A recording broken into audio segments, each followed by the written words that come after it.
Alors, je ne sais pas si vous avez vu, on va le faire en n'ayant rien qui est sélectionné, mais au moment où on a fait le grand titre, là, le titre de premier niveau, il y avait quelque chose qui était enclenché.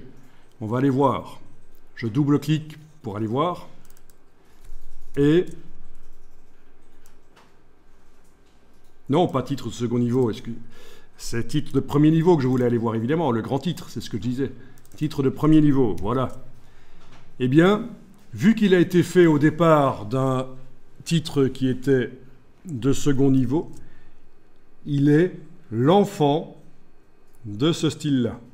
D'ailleurs, je vais, pour l'explication, indiquer ici « enfant » de titre de second niveau. Voilà, je me comprends. Hein. C'est indiqué là. Ça, c'était automatique. InDesign vous l'a proposé d'office.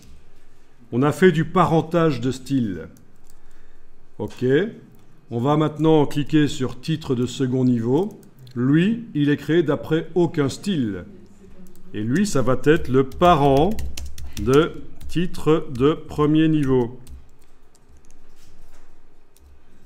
Et donc, vous voyez que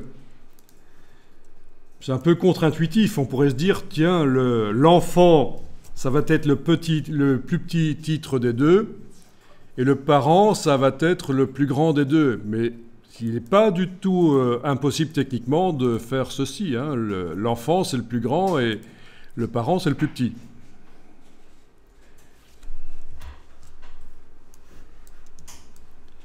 Et ça, c'est intéressant.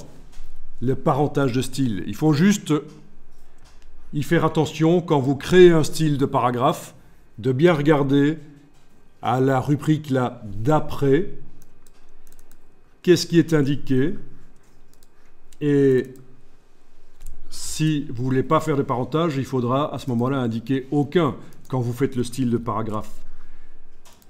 Sinon, vous n'allez pas comprendre ce qui se passe par la suite. Il va arriver ceci, ce qu'on va tester ici. Quand on va modifier le titre de second niveau, le plus petit, mais le premier va se modifier aussi puisqu'il est l'enfant. Donc on va tester ça. Donc encore une fois, c'est pour automatiser les mises en page, pour ne pas devoir bosser trop. Quand on modifie un style, ça modifie aussi d'autres styles.